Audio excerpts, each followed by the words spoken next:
Bienvenidos, mi nombre es Natalia Camacho, soy ayudante de segunda de la Cátedra de Fisiología Animal y la idea de hoy es poder ver una introducción acerca de lo que sería la fisiología del gusto.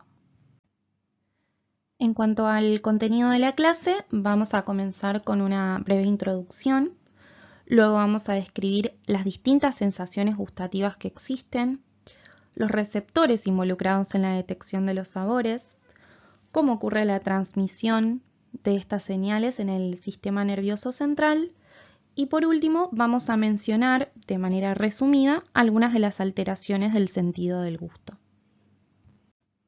Bien, para comenzar vamos a mencionar que la principal función evolutiva de este sentido era la de poder discriminar entre lo que serían las potenciales fuentes de alimento, ¿sí? Alimentos nutritivos y agradables, de aquellos que podían llegar a resultar tal vez indeseables, desagradables o incluso potencialmente tóxicos.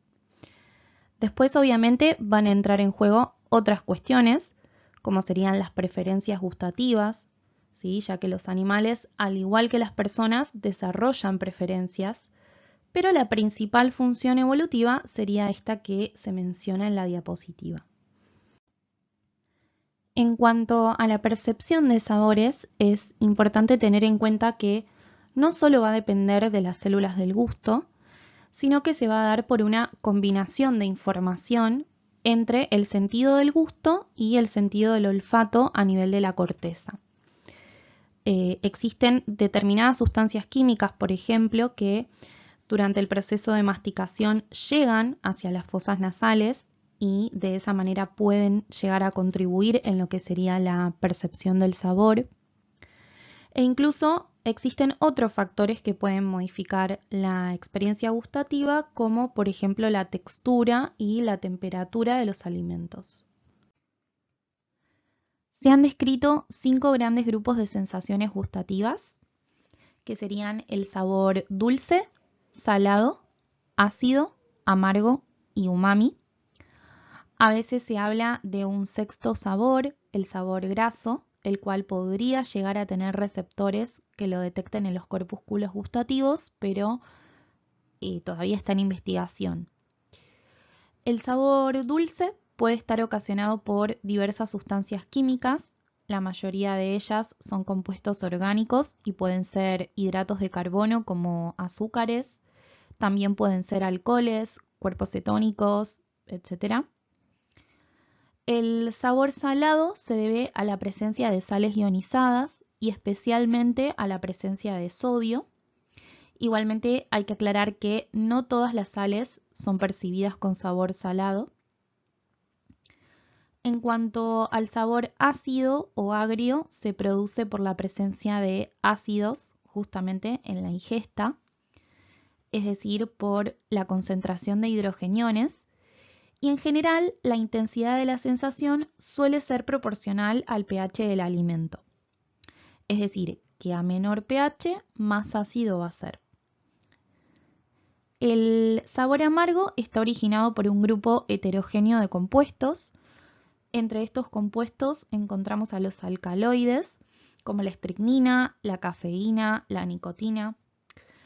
Muchas veces es interpretado como un sabor desagradable, lo cual hace que la persona o el animal rechace el alimento.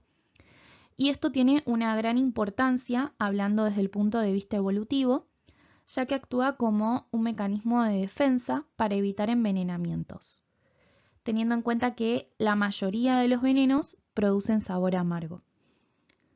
Un ejemplo de esto son los alcaloides que se encuentran en determinadas plantas que pueden llegar a producir el envenenamiento de aquellas especies que lo consuman. Esta función protectora se ve reforzada a su vez por el hecho de que la sensibilidad para la detección del sabor amargo es muy superior con respecto a los otros sabores. Muchos fisiólogos consideran una quinta categoría, que es el sabor umami. Umami es una palabra japonesa que significa delicioso, con lo cual haría referencia a una sensación gustativa agradable, pero que resulta diferente al resto de los sabores mencionados. Es característico de alimentos que contengan principalmente glutamato, ¿sí? Glutamato monosódico o ribonucleótidos como la adenosina monofosfato o la guanosina monofosfato. Estos compuestos los podemos encontrar en alimentos como la carne, el pescado, productos fermentados como los quesos, la salsa de soja, verduras como la espinaca, ¿sí? También, por ejemplo, en el tomate. La verdad es que es un sabor que todavía está en estudio, pero en la bibliografía se menciona que el sabor umami ayuda a potenciar al resto de los sabores, si bien no se menciona de qué manera se daría. En esta tabla lo que podemos ver a modo de ejemplo son distintas sustancias químicas que estimulan cada uno de los diferentes sabores.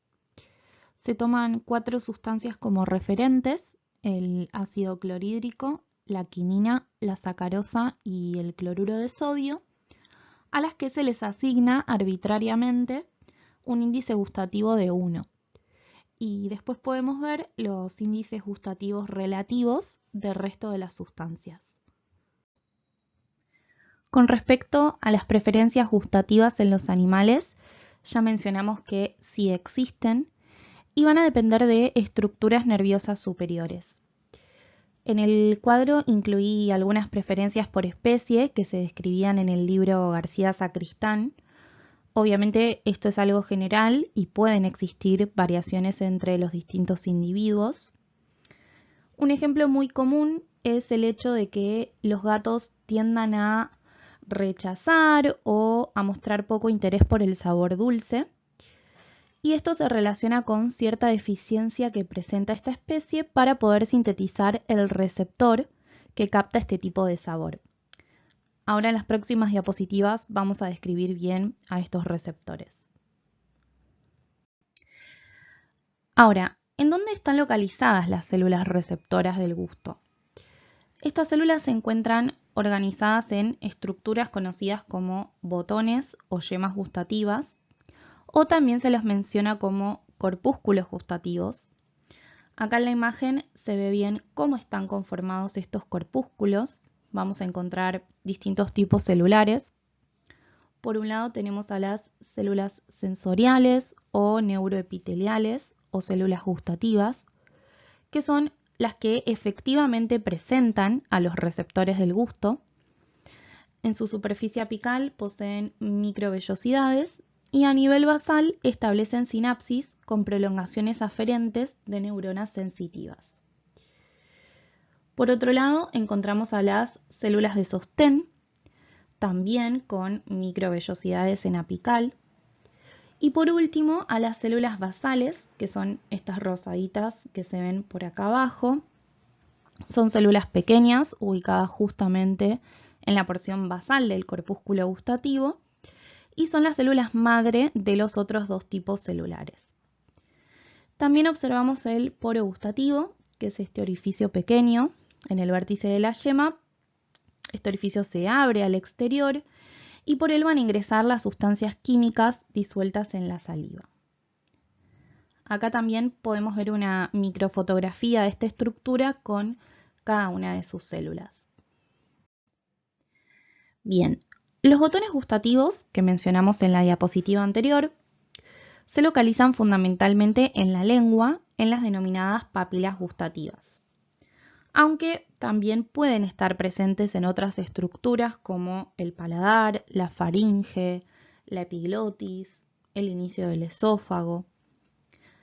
Cuando hablamos de papilas gustativas nos referimos a las papilas foliadas, a las papilas fungiformes y a las papilas circunvaladas o caliciformes. Estas papilas tienen una distribución restringida en la superficie de la lengua y que es característica de cada especie, teniendo en cuenta que también el número de papilas gustativas va a ir variando entre las distintas especies. Algo que, por ejemplo, recalcamos siempre en la clase de aves es su baja capacidad gustativa, y esto ocurre por el hecho de que presenten una baja cantidad de papilas. Acá vemos la imagen histológica de lo que serían las papilas foliadas Y lo que me interesaba más que nada de esta imagen era que vean bien la distribución de los corpúsculos gustativos, que son como estos circulitos que se observan acá más claritos, ¿sí? Y fíjense que se distribuyen a lo largo del epitelio de la papila. Entonces, resumiendo lo que vimos hasta ahora, dijimos que las sustancias químicas responsables del sabor van a contactar con las células gustativas, que son las que van a contener a los quimiorreceptores responsables de la detección del sabor en las microvellosidades de su región apical. Estos receptores se denominan quimiorreceptores de gusto o de contacto. Acá en la imagen lo que podemos ver es un diagrama de los receptores del gusto y su mecanismo de transmisión de señales. Van a ver que en todos los casos se repite un patrón similar en el que un estímulo químico se une a una proteína receptora, lo que va a dar lugar a la apertura de canales iónicos que van a permitir el ingreso de cationes, como vamos a ver ahora. Vamos a iniciar con el salado. La transducción salada es desencadenada, como vimos previamente, por un aumento en las concentraciones de sodio en el entorno de la célula receptora, lo cual va a dar lugar a la apertura de canales de sodio sensibles a la amilorida, ¿sí? Se llaman así. La entrada de sodio en la célula gustativa va a causar la despolarización de su membrana y la activación de más canales de sodio sensibles al voltaje y canales de calcio sensibles al voltaje. Este calcio va a favorecer la exocitosis de los neurotransmisores contenidos en las vesículas sinápticas, que en general hablamos de serotonina, pero también existen otros neurotransmisores involucrados. Y de esta manera se va a producir la estimulación de fibras nerviosas aferentes sensitivas. En el caso del sabor ácido, los hidrogeniones responsables de este sabor van a estimular la apertura de canales no selectivos para cationes sensibles a las concentraciones de hidrogeniones extracelulares. También, según la bibliografía de la cual se lea, pueden producir bloqueo de canales de potasio, activación de los canales de sodio sensibles a la amilorida o ingreso de hidrogeniones por canales específicos. De todas maneras, todos estos cationes a nivel intracelular van a terminar provocando la apertura de canales de calcio dependientes de voltaje, con la consecuente liberación de los neurotransmisores. Las sustancias amargas, dulce y umami interactúan con receptores acoplados a proteína G. El receptor de sustancias amargas se denomina T2R y los receptores para los otros dos sabores están conformados por dos subunidades, T1R2 y T1R3 para el dulce y T1R1 y T1R3 para el umami. Los tres receptores van a tener el mismo mecanismo de acción. Al activarse, la proteína G va a estimular a la fosfolipasa C, la cual va a generar un aumento de la concentración de inositol trifosfato intracelular. Este inositol trifosfato va a activar canales de sodio que van a permitir el ingreso de este catión y la despolarización de la membrana plasmática. Con lo cual se van a activar canales de calcio activados por voltaje, este calcio extracelular y el calcio liberado desde el retículo estimulado por el inositol trifosfato van a finalmente producir la liberación de los neurotransmisores. Una vez que ya han sido estimulados los receptores, las sustancias químicas responsables justamente de dicho estímulo van siendo arrastradas o eliminadas del botón gustativo por acción de la saliva. Entonces, para los sabores ácido y salado hablamos de receptores ionotrópicos, y para los sabores dulce, amargo y umami hablamos de receptores metabotrópicos acoplados a proteína G. Es muy común encontrar este tipo de esquemas. En este caso es la lengua de un ser humano, la cual está dividida en distintas zonas o áreas. Lo que propone es que los corpúsculos gustativos de la punta de la lengua detectan estímulos dulces. Los que están a los laterales van a detectar estímulos salados y ácidos. Y aquellos que se encuentran en la región posterior de la lengua, a nivel de las papilas caliciformes, detectan estímulos amargos y umami. Pero en realidad este modelo topográfico está en discusión. Se cree que no es tan así, que esto sería como una versión muy simple de la distribución de los receptores. Hoy en día se cree que en toda la lengua hay sensibilidad para todas las calidades de sabores, si bien es verdad que hay algunas regiones que tienen más sensibilidad por un determinado sabor. Ahora, ¿cómo se transmite toda esta información hacia el sistema nervioso central? Los impulsos gustativos procedentes de los 2/3 anteriores de la lengua discurren por el nervio cuerda del tímpano hacia el séptimo par craneal, el nervio facial. La información gustativa del tercio posterior de la lengua es transmitida por el nervio glosofaringio, y aquellas provenientes de otras estructuras como la faringe o la base de la lengua se conducen a través del nervio vago. Todas las neuronas aferentes llegan hacia la zona gustativa del tracto solitario, en el bulbo raquídeo, donde van a hacer sinapsis con neuronas denominadas neuronas de segundo orden, que son estas que vemos acá. Estas neuronas de segundo orden se van a dirigir hacia el núcleo ventroposteromedial del tálamo, a partir del cual surgen neuronas de tercer orden que se van a dirigir hacia la corteza parietal.